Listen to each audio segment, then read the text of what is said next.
Hey everyone, Cat Goblin and Martin here, and welcome back to another video.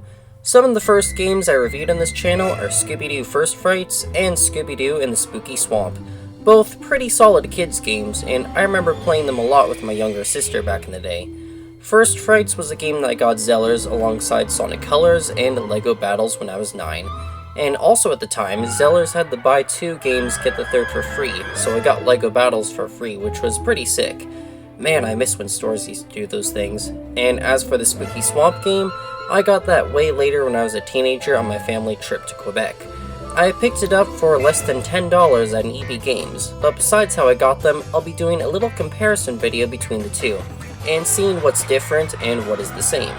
I did say I was going to compare them at some point, and it was suggested in the comments, so without further ado, let's get on to comparing them. When starting both games, you have your file select, which both look the same, and when you complete a campaign, you get a medal of the final boss on your file. In First Frights, you're greeted to a menu, so episodes is where you access the levels. There are 4 episodes in total, and I'm sure you know you complete an episode to unlock the next one. In rewards, you can purchase costumes or characters in the book, view trophies, as well as view the monster masks of the bosses that you've defeated. Then extras is pretty straightforward. You can change the option settings, use cheat codes, and view promo videos. The extras are the same in Spooky Swamp, except this time you can only watch the credits. As for the Spooky Swamp, well, right when you select your file, you're brought right outside of the clubhouse, and entering is where you access everything. In rewards, you can view trophies as usual, look at the costume pieces that you have collected, and take a look at the case files, which shows a picture and description of every character and enemy in the game. Then we have collectibles, but I'll talk about that later. The mystery machine is what you use to travel to the other open worlds. You can view the suspects that you have met along the way and match the clues that you have found to the right suspect. The biggest difference between the games is that First Frights is level-based, while the Spooky Swamp is an open-world game with missions. In First Frights, you control 2 characters and try to solve puzzles. It plays a lot like a Lego game. Each episode is split into a couple of acts, with a chase level in between where Shaggy and Scooby get chased by the monster, and the final level is the boss fight. In the levels, you of course fight a bunch of enemies, and sometimes you get to find clues or other objects. The clues that you find can easily be accessed by pressing the minus button on the Wii remote, and they help you identify the bad guy after the boss. Also, in case you're confused, on the left side of the screen the game throws a picture on what you're supposed to do. In the Spooky Swamp, you still do a lot of the same things as you would in First Frights, but you're now doing it in an open world. Thankfully, the open worlds aren't too difficult to navigate through, and this game only has 2 major campaigns plus the swamp bits. The missions in the game are pretty simple. You defeat enemies or find an object and deliver it to an individual. There are some parts where you collect clue scraps, and once you collect them all, you arrange the scraps to finish the picture. There is a chase section and the usual boss at the end. If you're stuck, you can also press the minus button to see what your objective is. Now let's get into the characters. In First Frights, you control the gang: Scooby, Shaggy, Fred, Velma, and Daphne. Each has their own special abilities which are used for solving puzzles or defeating enemies. Scooby wields sausages like nunchucks and can access dog doors. Shaggy has a slingshot and a yo-yo to grapple. Fred is the strongest of the group, as he can push or pull heavy boxes and turn valves. He prefers to punch enemies, and he can throw exploding pop cans to stun them. Daphne specializes in climbing glowing purple poles to reach areas. She can kick and can even do this kick-dash attack to knock enemies to the ground. Last, and certainly not least, is Velma, who is good with computers, as she can match the arrows on terminals to get things powered on, and she can throw books. As I'm sure you noticed, the puzzles for the character abilities are color-coded. In the game, the characters can double jump, do an air attack, ground pound, which is used for pressure switch puzzles, interact with levers, and by holding the attack button you can charge up to do extra damage to an enemy. Just make sure not to get hit. Scooby, Shaggy, and Velma also have this blocking move which can be used to deflect projectiles. The Spooky Swamp still retains a lot from First Frights, but some things have been changed and removed. You can't double jump, you can do ground pounds, but this means you have no air attacks, which is fine because the game has no flying enemies. Most of the characters' abilities for puzzle solving are still the same, although for Daphne you have to press the Z button to grab onto the pole, instead of just grabbing onto it when you jump towards it. And with Velma's control terminals, instead of matching the arrows, you have to memorize the order of the colors, which is fine. Reminds me a lot of the puzzles in LEGO Indiana Jones or LEGO Star Wars 3. But it does get pretty annoying when you get to Howling Peaks where you have to memorize 5 color sequences. and all the characters don't really have any special attack moves. The characters do attack slowly, which makes the pacing of the game kind of slow. I liked it better in First Frights when the characters rapidly attacked enemies like there was no tomorrow, but on the plus side, the attack and ability animations really look good and smooth. You can really feel that pow when you whack a monster. Just look at Shaggy using his slingshot compared to First Frights, and he prepares to use his yo-yo to grapple instead of instantly using it. Here's what the rest of the gang looks like. Get back! Troublemaker!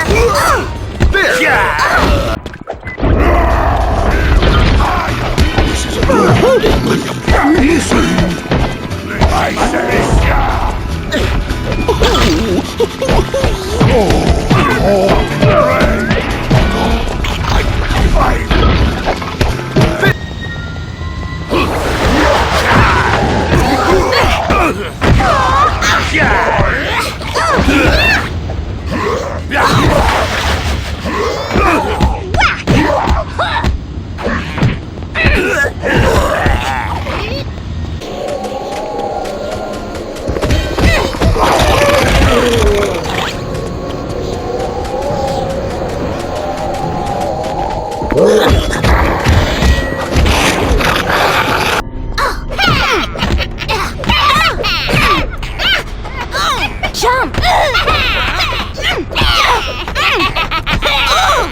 Get back!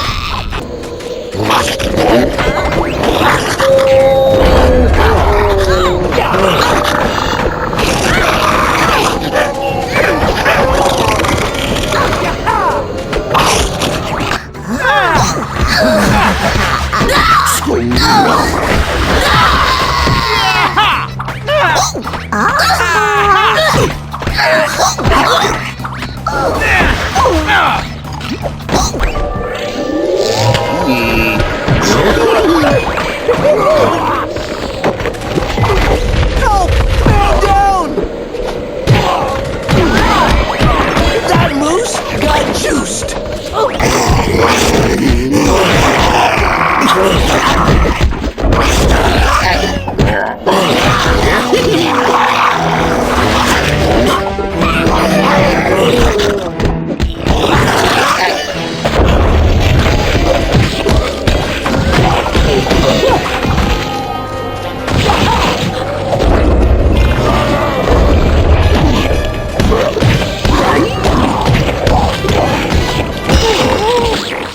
Charging up in this game looks way cooler, and pressure switches are way different. Instead of ground pounding, you just stand on top of it.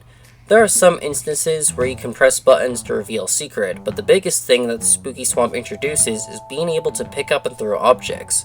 Sometimes you're required to find a battery, a gear, keys, or some fuel to progress. There's even barrels of gunpowder that you can throw. You can also enter buildings in the game. During the story, Lila gives you the camera and magnifying glass. The camera is used to take pictures of people, enemies, or events. Speaking of events, there are missions where you tail a suspect and record them. Then the magnifying glass is used to uncover secrets and find footprints or trails. What both games do the same is the health bar and Scooby snacks. Your health bar, or as the game calls it, courage bar, is on the top of the screen.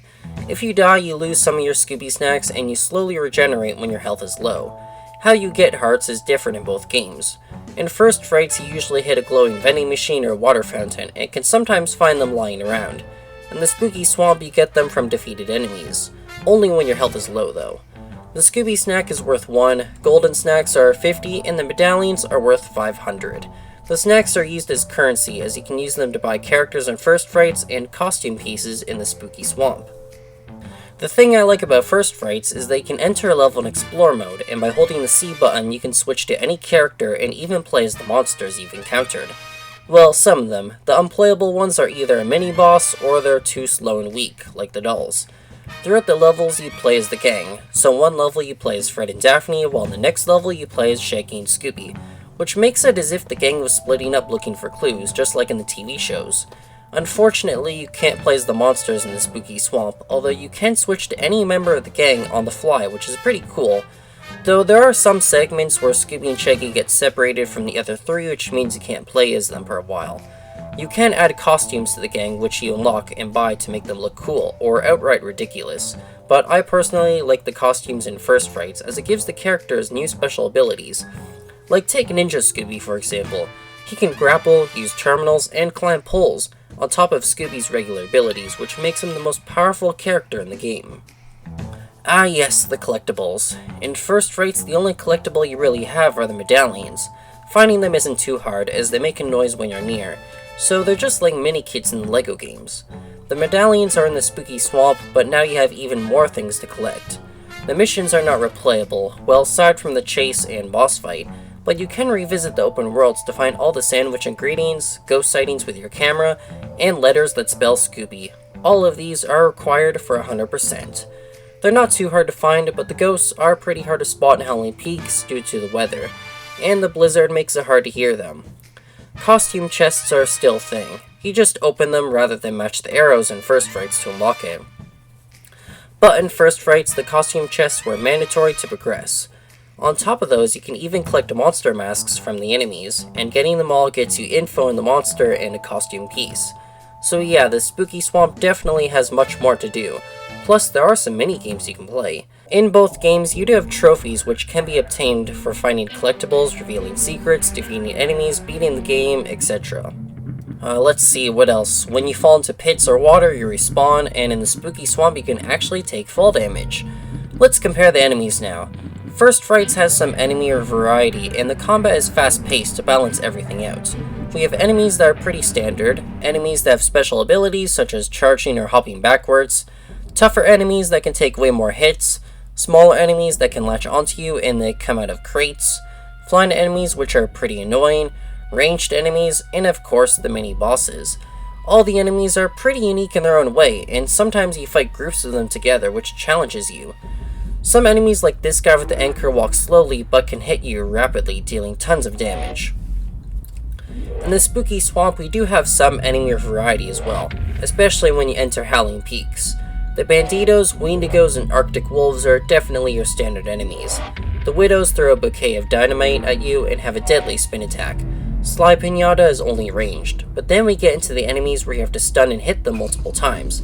El Fuego, Diablo, Lurker, and Frankenmoose are those kinds of enemies. The Snowmean is like that, but you just wait for him to get stuck. I also like how the spooky swamp references First Frights. In the dojo you can see that the dummies have the miner's helmet. The evil doll's head and teddy bear can be found in the clubhouse. The spiders are back, Tim Toiler's evil teddies are in the chalet attic, and he's even mentioned in the case file. The arctic wolves look just like the werewolves, even using the same animations. Anna and Costington make a return, and in El Muncho you can spot wanted posters of Seth and Willie, who are the bad guys in episode 3, which means that they escaped prison. Almost forgot another major difference is Shaggy's voice. In First Frights, he's voiced by Scott Innes, who voiced Shaggy and Scooby in the early 2000s Scooby-Doo movies and video games. And in the Spooky Swamp, he's voiced by Matthew Lillard, who is the current voice of Shaggy. He's also in some of the live-action movies, and he is playing William Afton in the upcoming FNAF movie, which I'm pretty excited for. Other than that, that is basically a comparison of both games. They do have major differences, like one is level-based and the other is open world, but they do use the same elements. And the Spooky Swamp has more collectibles, which is nice. I probably like First Frights more because I played it a lot when I was younger, and I liked it that you can play as the monsters. But let me know in the comments which one of these two is better. As for the next video, I'll be doing a boss review for both games, which will be a combined video. And in the future, I also want to talk about the DS versions of these games. I have First Frights on DS, but once I get the Spooky Swamp on DS, I'll make another comparison video. Anyways, hope you enjoyed the video, please like and subscribe, and I'll see you guys in the next one. Goodbye.